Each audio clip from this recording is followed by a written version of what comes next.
Welcome to guys. This is Nasr lesson. Today we're gonna talk about reading passage one. Today is a order of paper. Screen ko'rinyapti, please ko'ringlar. Okay. O'rgatganimizda boshladik. Let's start guys today's lesson. So let's start.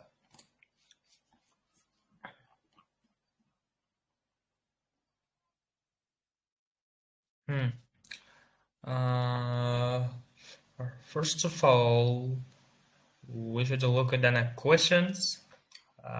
There are two types of questions in this passage. You see, first one is true or false not given. So the first one is true or false not given. The second one is sentence completion. So the name is the origin of the paper. So firstly, we need to look at the questions. Let's start on the questions, guys. So in ancient China, writing was occasionally done on silk. To understand this, qadimgi Xitoyda silk ipakda yozish juda kamdan kam holatda payt yozilgan deyapti. So colored paper was invented during the Tang dynasty. Rangli qog'ozlar Tang sulolasi davrida invent qilingan ekan, yaratilgan ekan deyapti. Paper makers from the Samarkand were captured by the Chinese. Samarqandlik qog'oz yasovchilar xitoyliklar tomonidan asir olingan ekan deyapti. Ya'ni hibsga olingan ekan deyapti. So paper making is a large-scale industry originated in Iran. Large-scale juda katta industry, sanoat darajasidagi qog'oz ishlab chiqarish Eronga borib taqaladi deyapti. Paper making skills were brought to Europe via North Africa. Qog'oz ishlab chiqarish usullari Yevropaga Shimoliy Afrika orqali kelgan ekan deyapti. When Gutenberg invented a movable type, so paper materials were very expensive. So you see, movable type harakatlanadigan typeni ixtiro qilgan vaqtda paper materials, qog'oz uchun materiallar qimmat bo'lgan ekan. The end of the trade in rags degani mayda quyuqum matoni mayda quyuqumlarini rag deydi. The end of the trade in rags was brought about by difficulty of transporting them. Rag savdosining tugashiga ularni transportda olib ketish muammosi sabab bo'ldi deyapti, tugatilishiga. So second one, the development of paper, place, date of introduction, materials used, method of production. So you can see here Egypt. First one, place, date of introduction is about 2400 BC. The plant called papyrus. So papyrus foydalangan ekan.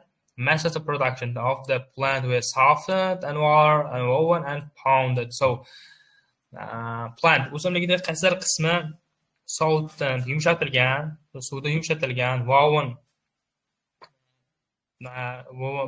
pound urilgan, tekis qilingan ekan deyapti.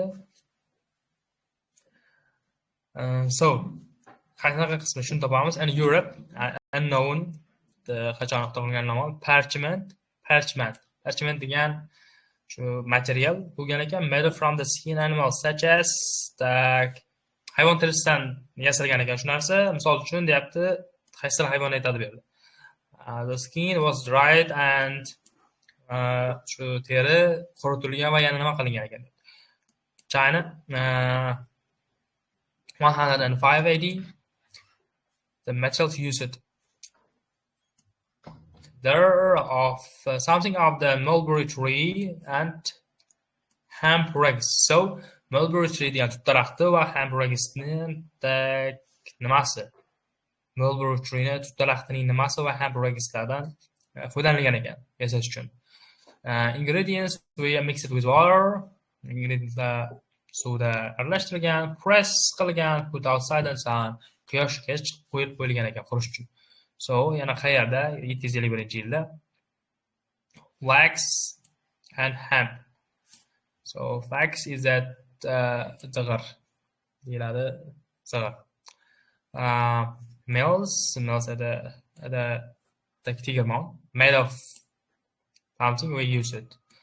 Nimadan yasalgan tegirmon ishlatilgan ekan. So, that's all, guys. We're gonna look at the first question type. The word paper derives from the Greek term and from the ancient Egyptian writing material called papyrus.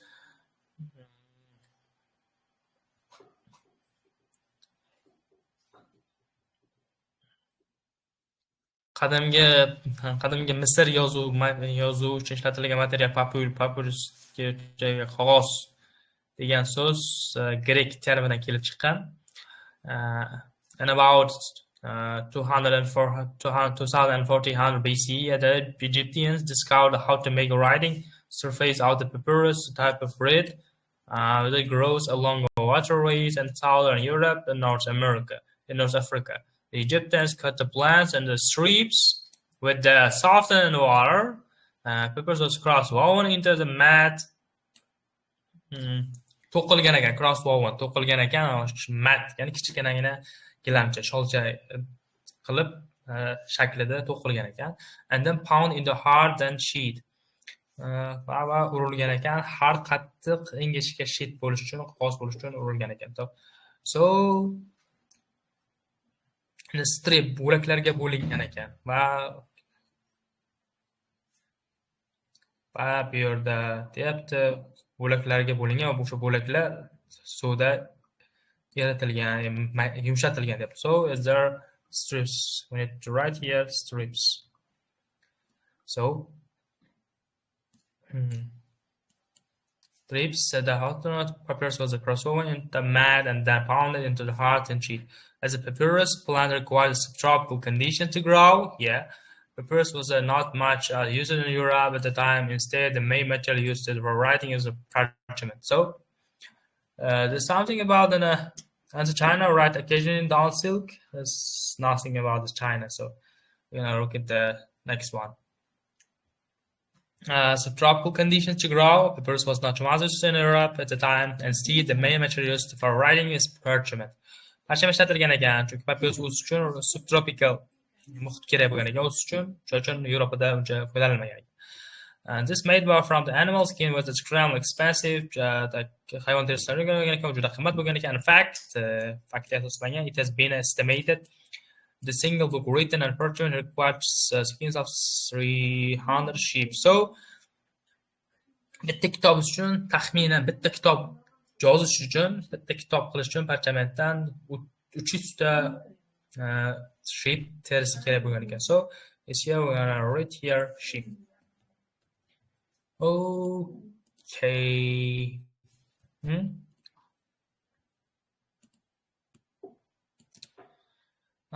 Skin was dried and the skins had to be specifically prepared for by drying them, and they were stretched on the special frame. It's known that was when the parchment was first introduced, but it was the main writing material in Europe and for hundreds of years. So, it had been specifically prepared for drying them. So, terilar maxsus tayyorlangan ekan, ularni by the drying them, and they were then stretched on the special frame. So, we're gonna write here and stretched, cho'zilgan, maxsus ramka qilish uchun cho'zilgan ekan. Stretched, kengaytirilgan ekan deyapti bu yerda. Stretched. So, China paper, which is made from the pulp, rags, fibers of the plant, seems to have been invented in China. Is considered to be one of the 4 great inventions in science in China. har xil kanob, o'simlikning turlaridan, quyqumlardan ishlab chiqarilgan ekan o'sha. Va u buyuk 4 ixtirodan bittasi bo'lgan ekan. In 105 AD, under the Han Dynasty Imperial Houthi, the government official name it Cailun. The first to start paper-making industry in the Cailun seems to have made his paper by mixing the final chopped mulberry bark. So, chopped mulberry bark and ham bricks with water. So, mashing this mixture flat with stone mortar. And then pressing out of the water and let it dry in the sun. So, right here, bark, kanasi. Tak bark degani qatlamda. Tak turang tanasi, bark bu po'sti demoqchi bu yerda. Ingredients when mixed with water, pressed and down the puts of here. 751-yil kelmadi hali.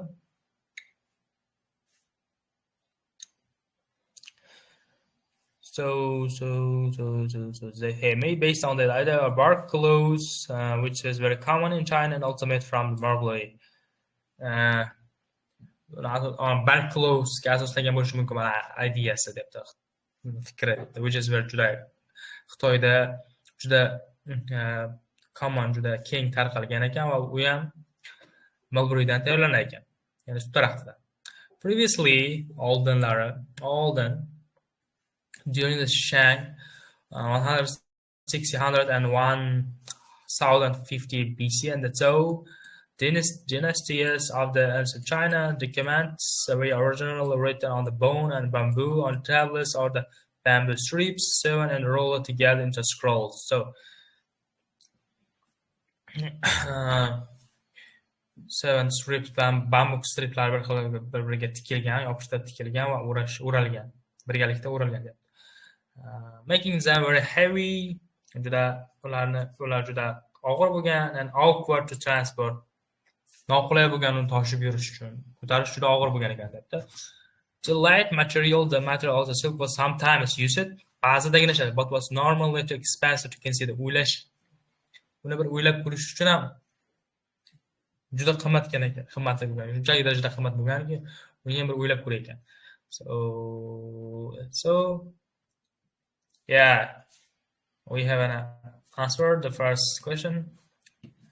The ancient China writing was occasional dancing. Yeah, it was sometimes used. So answer is yeah, true. When it was first invented, paper was used for purpose of wrapping and padding protection, delicate bronze mirrors. Birinchi ixtiro qilganda qog'oz, faqatgina qog'oz wrapping, o'rash, padding, misol uchun biron bir idishlarni ichiga tiqib qo'yish uchun, u eng asosiysi protection uchun ishlatilgan, himoya vositasida ishlatilgan ekan, misol uchun nozik bronza ko'zgulari uchun deyapti. Although paper used for the writing became popular by the 3rd century AD, it continued to be used to wrapping and other purposes. So,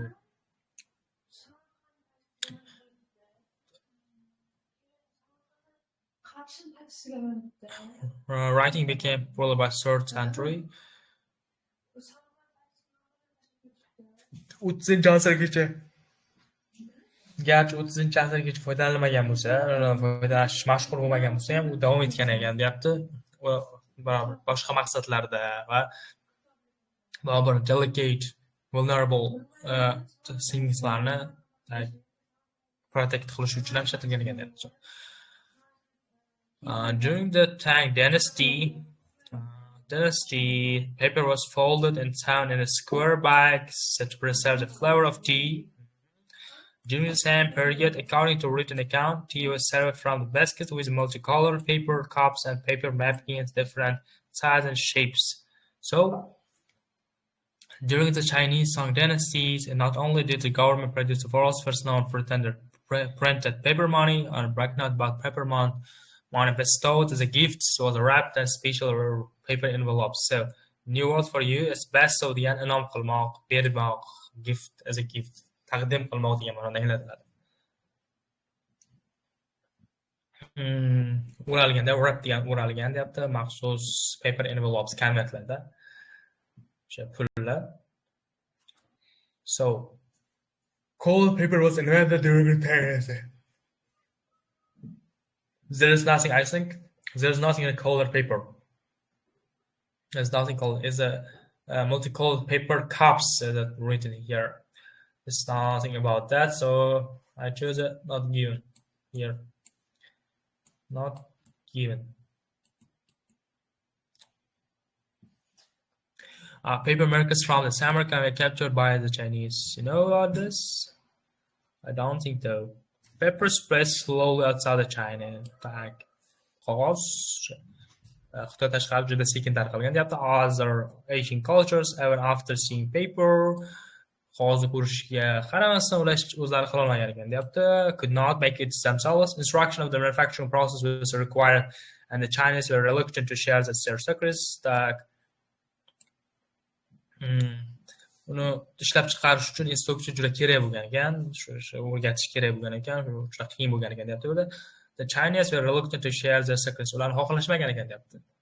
Xitoyliklar xohlamagan ekan ularning sekretlarini berish uchun. It made its through push westward and push the westward and 750 AD, yeah. When the Tang dynasty was at war with the Islamic world, during the battle on the banks of the treacherous Peru, a Chinese caravan was captured, which happened to include several paper makers. They were taken away to Samarkand, which is a good place to make paper because it has abundant supply of hams and flax. So now we're gonna write here Samarkand. Samarkand.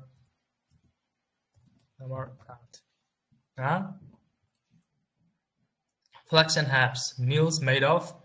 We're gonna write here mills made of. Where is it? Something in the made of.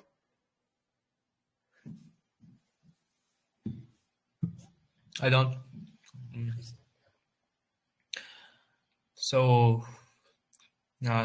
Third one is paperback scammer were captured by Chinese. It's not. It's contradicts. It contradicts this this case. This answer. This question is different from this the passage. So we're gonna write here.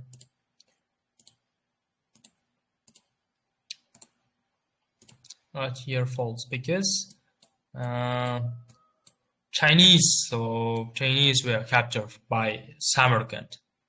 So by Chinese, it's not by Chinese. It's Chinese who were captured from Samarkand, guys. So to understand this,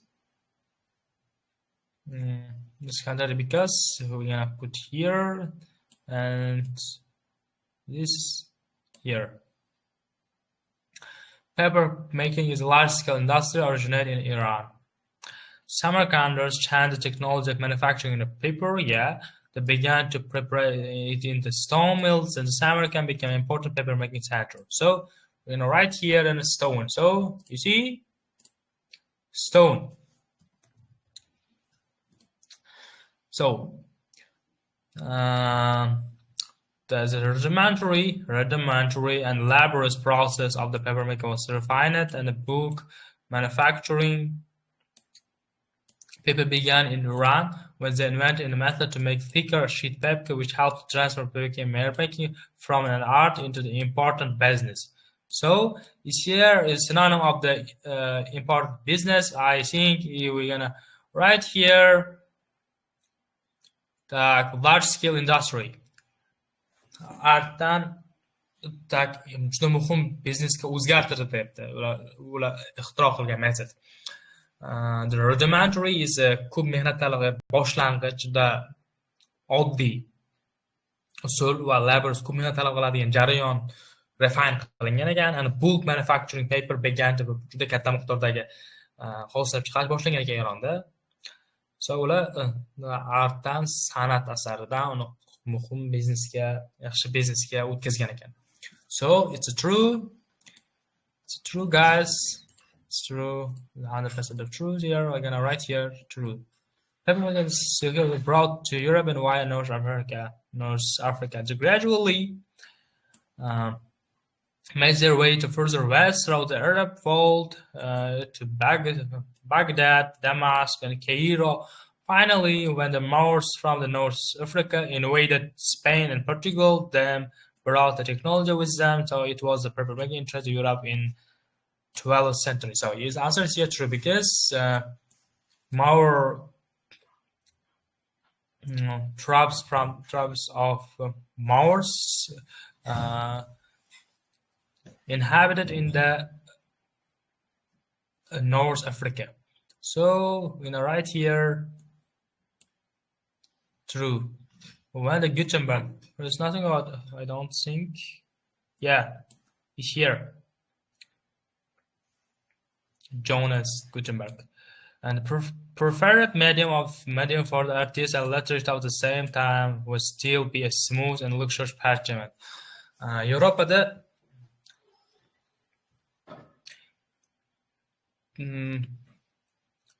medium o'rtacha afzal ko'rilgan for artistlar tomonidan va literature of the time. O'sha vaqtning zodagonlari, ziyolilar tomonidan hali ham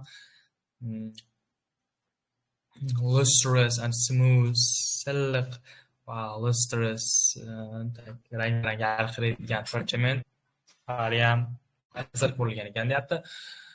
The notion of paper, qog'oz tushunchasi has been used as a practical everyday item didn't occur until 15th century. 15 asrgacha hech qachon unaqa narsa sodir bo'lmagan, oddiy har kuni foydalanadigan mahsulot sifatida qaralmagan ekan qog'oz tushunchasiga.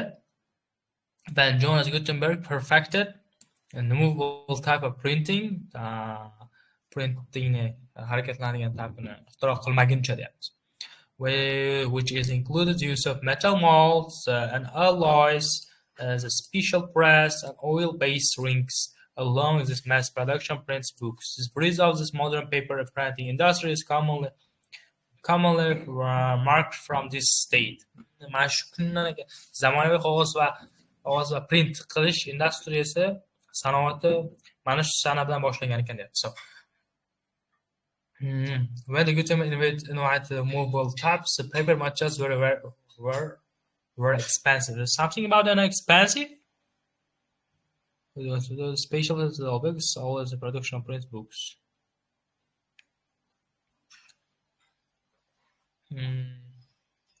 Nope. There's nothing in expensive. So right here, not given. At the end of the trade rags was brought by about difficulty of transporting them. The early European papers were made from recycled cotton and linen, and a huge trade quickly developed around the trading old rags. It said that the diseases known as the Black Disease entered England from Europe. On these old rags, yet soon this source became insufficient, and some curious attempts were made to find new materials, expensive fibers such as straw, cabbage, wasp nest. Finally, wood result in an expensive and replaceable materials for paper making. Today, the long, soft fibers and softwoods such as the spruce have become the most suitable source for the mass production of the paper. So now it's nothing about the difficulty of transporting. It's said that disease is known as a Black Disease enters England from the Europe on all these. This due to Black Disease brought to the end of the trade in the rags. So we're gonna write here false. That's all, guys. That's all. Yeah, it's all, guys. It's all. Yeah, you can see here is this answers are all 100% of yes, 100% true. You can check with your answers. So Let's check with the answers. 1 minute and open the answers. Like, here's the answers. We can see.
No, guys.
Yeah,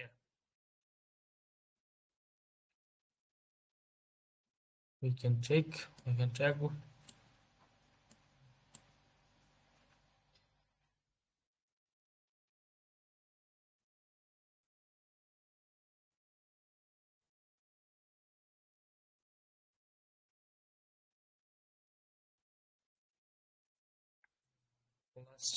Let's check. First some strips. Yeah. The sheep. Yeah. Stretched. Yeah. Bark. Samarkand. Stone. Yeah. 1, 2, 3, 4, 5, 6. 1, 2, 3, 4, 5, 6. So yeah, it's true. So first one, true, not given. False, true, true, not given. And last one is false. So all true, guys. So it's true. Thank you for attention. Take care. Goodbye.